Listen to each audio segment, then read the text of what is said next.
Hi, my name is John Lee. I'm a managing partner here at Asentio Design, a company I helped to establish in 2005 with two other partners. I myself am from the US. I've been in China since 1999, Beijing for a couple years, and now in Shanghai for the past 5-6 years.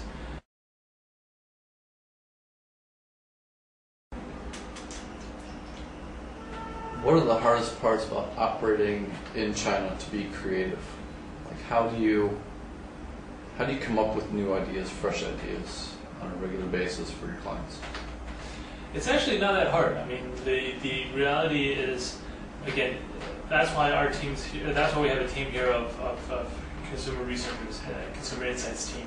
They are the core, the foundation of innovation, because it's by understanding consumer needs and not only from a specific emotional or psychological need, but also sort of environmental needs and everything that comes together that allows you to identify opportunities. And once you identify those opportunities, that's where you can then say opportunities, whether it is a recognition of a new opportunity for design or mainly identifying the problems that one faces.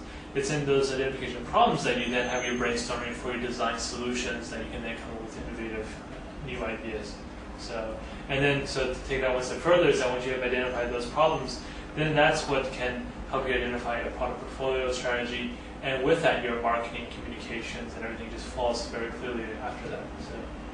So it's not so much a question of how do you come up with a new idea, but rather can you understand and identify problems better so that you can then come up with solutions better. So.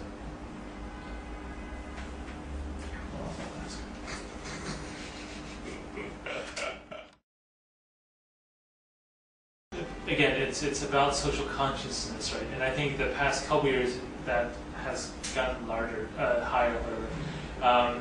And you are starting to see companies like Samsung and whatnot start to innovate with those concepts in mind, a complete green phone, a complete whatever.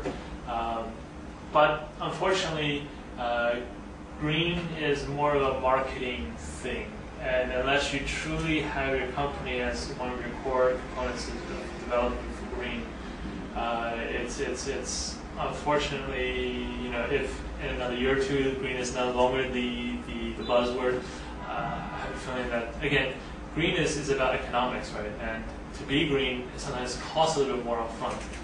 So that economics alone, especially in China, doesn't really fly that well. So unless the government says, okay, it has to be this way, or unless people can use that as a marketing lever to say, I'm completely green, buy me, as a branding piece. It's green is a tough challenge, I think. Nokia was one of the early guys, especially in the phone industry, of having that common platform that you simply change the skin and you can resell as another product. But that's on a very economical point of view, from a business model point of view. It's not from a green point of view. From a green point of view, there's a lot you could do if, again, you have that as an initiative from the top down, and if it's a design-led strategy. So it could go very far. The question is, are the companies aligned to get indices like Dell? They put business cases around each product, and then they calculate, okay, for this distribution channel, these margins, I have to this and that. Based on the business model, the product cost has to be a certain amount. And when you're then competing with other people who are not using your recycled PP stuff, you're at a disadvantage. Right. So therefore, the economics of it comes back into play to say that. But if they can put branding and marketing behind that to say that we're better because of this, then consumers may say, okay, because of my consciousness, my conscience, I will spend an extra $10 to buy this product. The other question is awareness, where at the point of the sourcing departments, so they know about these materials and how available are they. The biggest thing, especially with consumer electronics and the big volumes that they are produced in, if you have a component that's suddenly not available for even a week, that's millions of dollars of sales lost. So it's what's the availability of that material, that component, and those are all factors, I guess. But yeah, developing a product at a big company like Dell is a multi-department thing that, unless again the CEO on down has this sort of mandate. It must be green. Then it really has to come from that level. So. In the consumer market, companies, big companies are all putting money forth for marketing green and trying to change their products to meet those standards or whatever.